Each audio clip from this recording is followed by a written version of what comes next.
Namaste and welcome viewers to another brand new episode of Mirror Prime. I'm Ashish Pareek.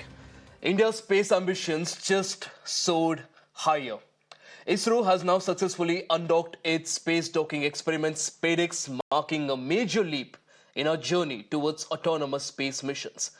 Viewers, this is a crucial step for future endeavors like Chandrayaan-4, the Gaganyaan human spaceflight, and also even the Bharatiya Antariksha Station, India's own space station.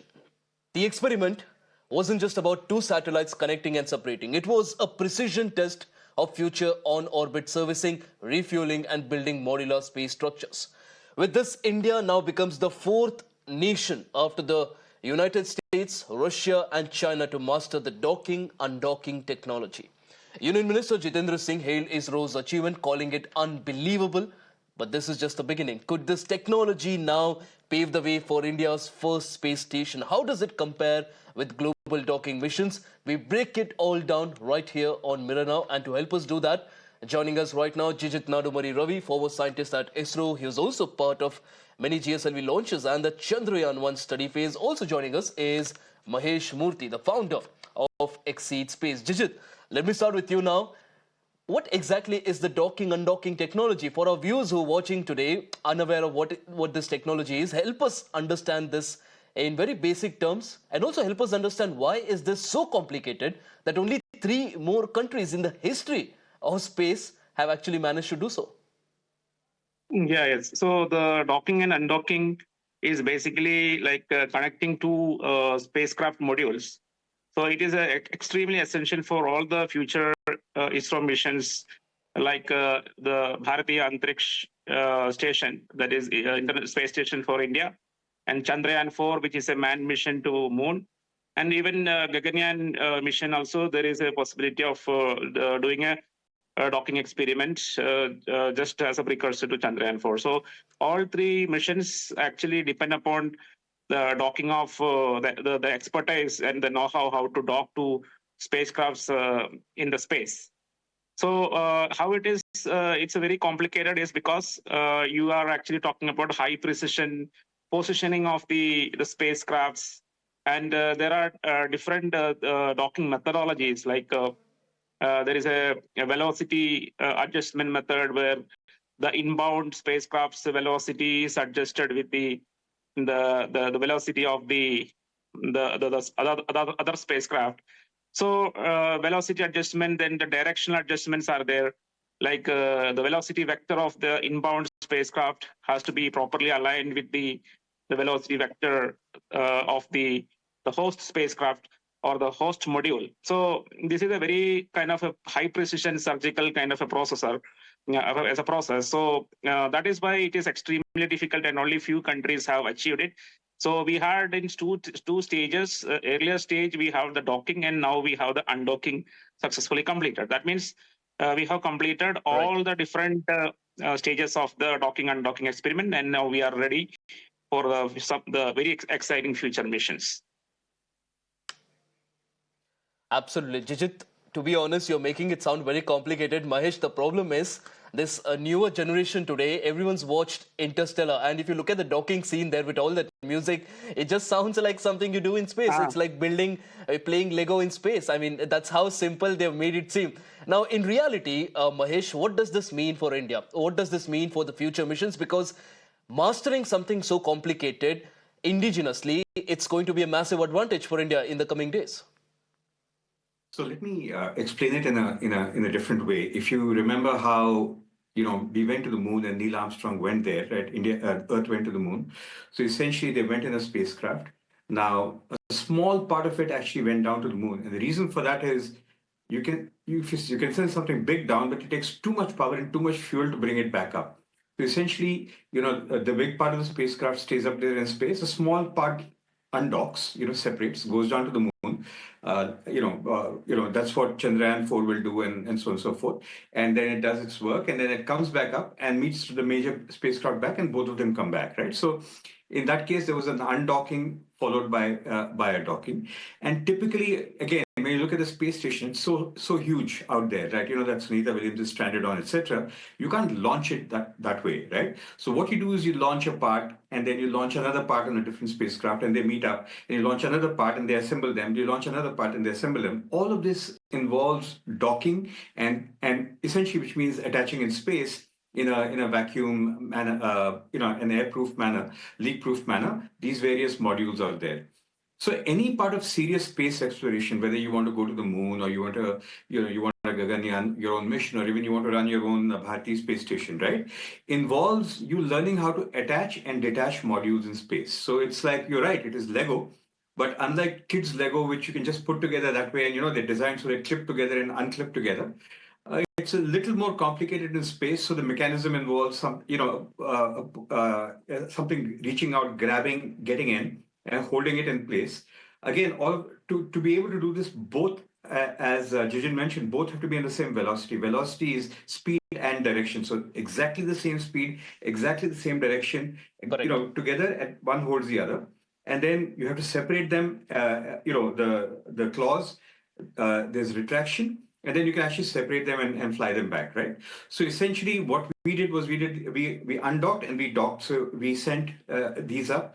We made sure that they docked. We made sure that they did their experiments together. I was there on this program, and they docked. And now we've undocked and docked them. So it is important. I wish it was as simple as building blocks, and I wish the younger generation believes that all they have to do is put building blocks in space. But much like Lego did that many years ago, we are learning to do that right now. It's never too late. Mahesh, you seem to have latched on to that tongue-in-cheek comment of mine. Of course, it's not that simple. It is definitely very complicated. And of course, thank you for explaining that to us. Jijith, now the other thing is, I mean, if you look at the Americans, they did it, I believe, in 1966, followed by the Russians, of course, 67.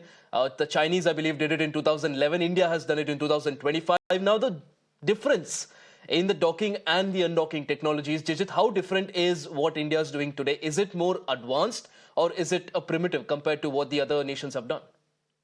Yeah, this India's docking is definitely thanks to the newer technologies. It's more advanced than the what Americans done for the lunar their Apollo mission. But we have to understand that was a kind of a competition, a space race. So they were even reduced. I mean, okay for taking some risk. So I mean, it is unimaginable in 2025 to have such kind of a risk with humans involved. So definitely the technology has improved from 1969 to 75 to even 2015 to 10 years now. It is a kind of improved technology. We have a lot of precision instruments which are used for docking and undocking. And we have a precise understanding about the space, the masses, because the amount of mass that is involved. It is a kind of depending upon the kind of the module. It will be like increasing into multiple folds. For example, if it is a Gaganyaan mission, the module size will be of small size. But if it is a this Chandrayaan 4, it will be slightly bigger. And if it is actually a module for this space station, it's much more bigger. So high precision of handling of this huge mass when you align them is very important. And we use some kind of a micro rocket technology, pyro rocket technology, Jijith, etc. Like you mentioned, it's a very complicated technology. It takes a lot of things to go right. But Mahesh, at the same time, do you think the margin of error is also very minuscule? And do you suggest that there is ever a time one nation can assume that they've mastered this technology? Because no matter how much you master, space is unrelenting. It just doesn't spare you. Even a small margin of error can actually be catastrophic. Do you think any nation can ever claim to have mastered this technology?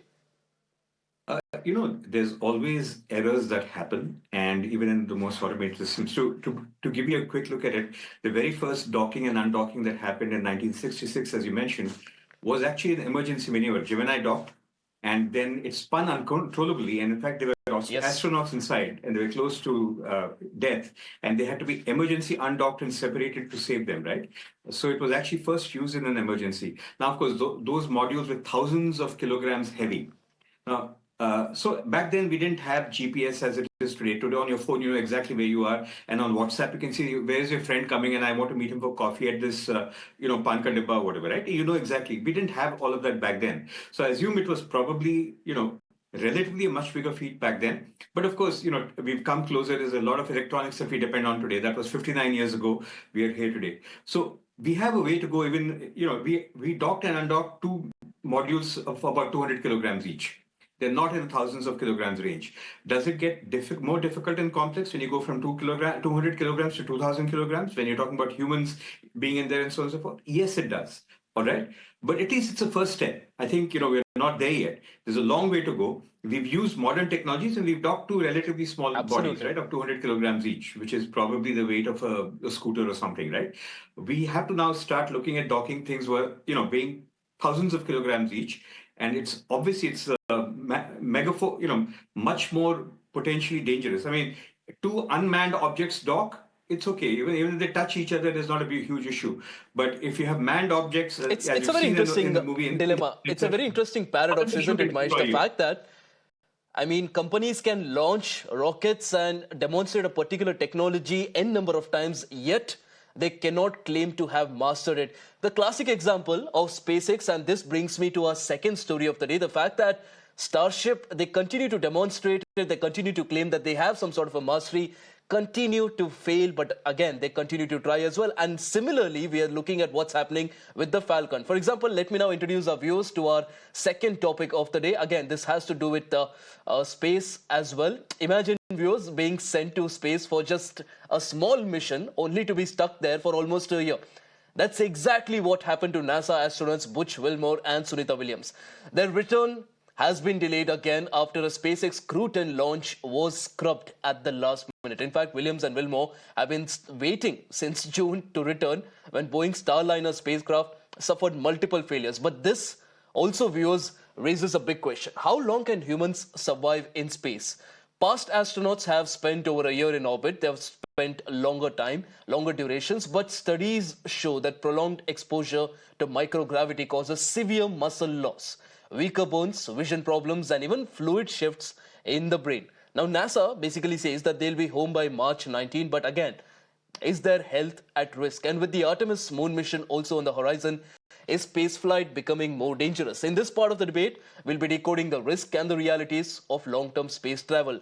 Jijith, coming back to you now, this latest mission, why do you think it failed? I mean, there have been a lot of difficulties, technical difficulties when it comes to bringing Sunita Williams and Butch Wilmore back. But the problem is, with this particular mission, there seems to be some sort of a curse attached to it. Everything that they're trying, there seems to be some or the other sort of an issue that comes up.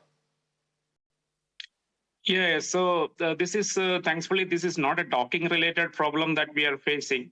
We have faced a kind of failure in a hydraulic system failure in the launch vehicle itself. So, but having said that, yes, the kind of failures that can happen it can be happening in multiple stages, like in the launch period. I mean, even the spacecrafts in space and during docking. So yes, definitely. I mean, the space, even though we think it is, we have mastered it, there are certain unknowns and uncertainties.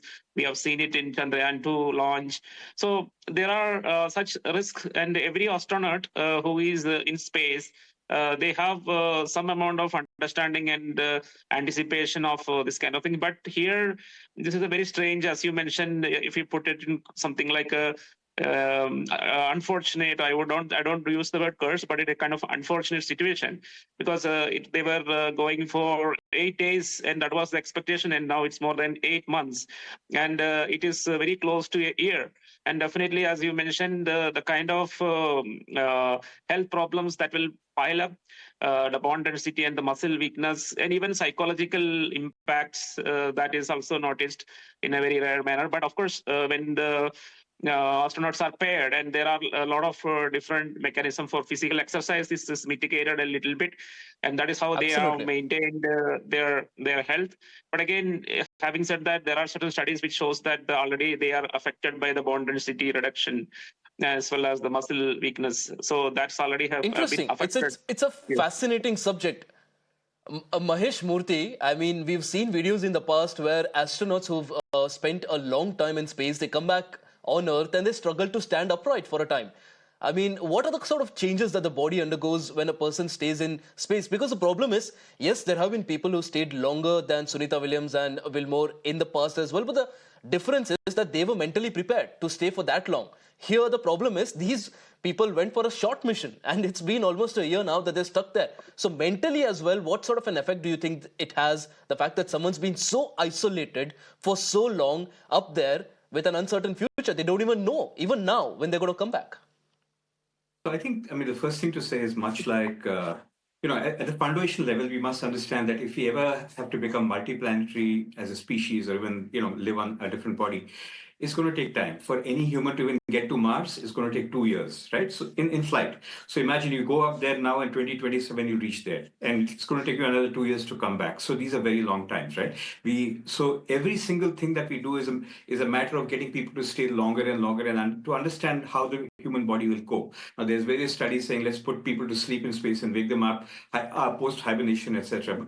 Because any kind of advanced space flight that we have to do eventually to become multiplanetary will involve, not just 8 months, but we'll probably need years of travel each way. That's the first thing. The second thing is astronauts are trained for this, much like Air Force officers. Even if they take a routine training flight, they've gone there knowing what do I do in case of an emergency? What do I do if I'm shot down? What do I do if I'm captured by the enemy? It's all part of the training. I am pretty sure that even Sunita and Butch, who went up there, were trained for this eventuality, saying, okay, you won't come back right now, all right? Sure, there were expectations that were not met. They were expected to be back with their spouses and families in 8 days. But it's, as Jijith said, it's almost 9 months right now. And, instead of going for 8 days, they've gone for 270 plus days. And there is going to be mental pressure, and but they are able. I mean, from if you read their tweets and you read what they're talking about, they seem to be happy in space. Not just that, they seem to be very fulfilled with over 900 hours of science experiments they've done. Because at that point, when you're there, it's not just your job. You're isolated, but then the pressure comes on ground control to be able to say, okay, look, we've got to keep these guys motivated. While there are people out there in space, believe me, the ground control is working double hard and triple hard to make sure that their morale is up, they're given something interesting to do, their families are communicating with them, and all this is done. So the psychological part of it is really important, not just now, but going forward. Even more important as we take on longer space flights in the days and years to come. Absolutely. Mahesh, I'm not sure if this is the right term to use, but they've always now become guinea pigs to for scientists here back on Earth to understand what really happens when someone stays for so long. I mean, usually when we have missions that last, usually it's around 6 months when they return. But the problem here is that they've stayed here for a long time. And in a way, it's going to be advantageous for those trying to study the long-term effect of someone being in space. You're right. Everybody who goes up right now, every experiment means the satellites are guinea pigs, the technology is guinea pig. In this case, the humans are also guinea pigs, right? The first guinea pig was a dog. We know the dogs were sent out, and poor Laika was never designed to come back down. But that's part of what it takes. Everybody who signs up for the program knows exactly what they're doing. You might see mishaps. But it's always 2 steps forward, 1 step back. So you pull back. If you focus on the step back, we'll say it's mishaps. But you pull back, it's 1 step forward net. That's how science has always progressed, and that's how space technology and space science has always progressed. It does go forward. I'm glad it started again after a long hiatus at NASA, and net is always 1 step forward. So onward and upward. Absolutely. Interestingly, Jijith, before we wrap, it's interesting, isn't it? The fact that we talk about humans becoming multiplanetary species, someone like Elon Musk talking about how it's a very near reality. But the problem here is that we are not able to bring back people who are stuck at the International Space Station, which isn't very long, far away. So again, the technology really has to mature a lot more. Yeah, yes.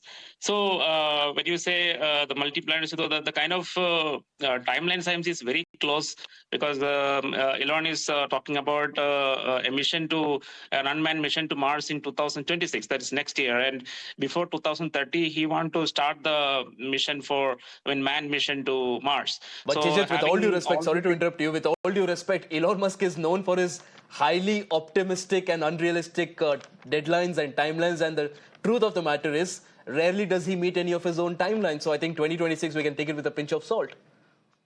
Yeah, I agree. But anyway, if the dates are not this, but at least it is kind of something that has to happen in a decade, and we have this kind of situations where we can't bring astronaut standard in the space to back. But there are certain other developments happening where there is highly accelerated engines which have been recently been tested. I mean, going beyond theoretical, it has been practically tested in some Russian space agencies, which says cut shorting the time to Mars by instead of 1 or 2 years to 3 months to 1 month. So I don't know how much is hype here and how much is the reality. But if there is such kind of things, then and if it comes very fast and it is all like driven by artificial intelligence based discoveries, then we may get a breakthrough in this decade from 2025 to 2035, where the But the problem, timelines are cut Jijith, short. is that how is this going to affect the human body? I mean,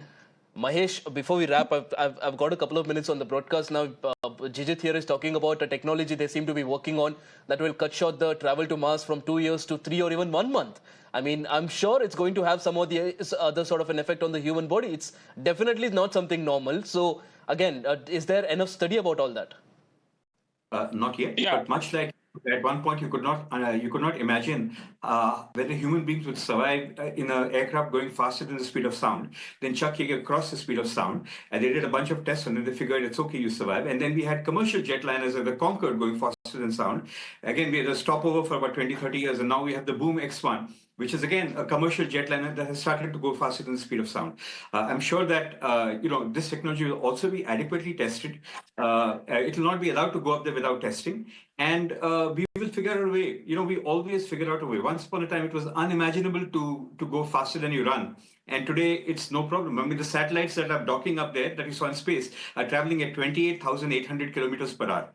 28,800 kilometers per hour, and they're able to meet, dock, talk, everything separate, and so on and so forth, right? Now imagine that. Now imagine doing it at multiple times the speed. So it is possible. We just need a huge amount of developments to be able to make it happen. We need computation that happens faster than happens now, and AI will be one of the technologies that help that. I don't doubt it'll happen. This is, I think, one of the most optimistic periods for human beings to be part of the space exploration program. I don't doubt it'll happen. There will be mishaps, there'll be ups and downs, but 2 steps forward, 1 step back, net 1 step forward will happen. Absolutely. Mahesh, the fact of the matter is that there are a lot of studies and experiments that are underway. Now we have Jijith, 30 seconds left. The missions for fuel economy, but there is a kind of trend moving towards speed. So whatever speed that has been spoken is within the capability of human acceleration limits. But the kind of shift is like from fuel efficiency to maximization of the speed, so that the health are not affected drastically, like what is happening now with Sunita Williams. Absolutely. Jijith, the matter of fact here is that there are a lot of things out there that we still do not know exist, the kind of effects that it has. I mean, to be honest, we have not gone more than a few hundred kilometers out in space, the human body, so we clearly don't know what exists out there. But again, it's a fascinating subject, and hopefully something like this happens during our lifetimes and we'll be able to understand how it all works. Jijith Nadumuri Ravi and Mahesh Moti, really appreciate you joining us on the broadcast here. Two really fascinating subjects and topics, and appreciate you getting your insight and expertise on this. And viewers, on that note, it's a wrap on this edition of Mirror Prime.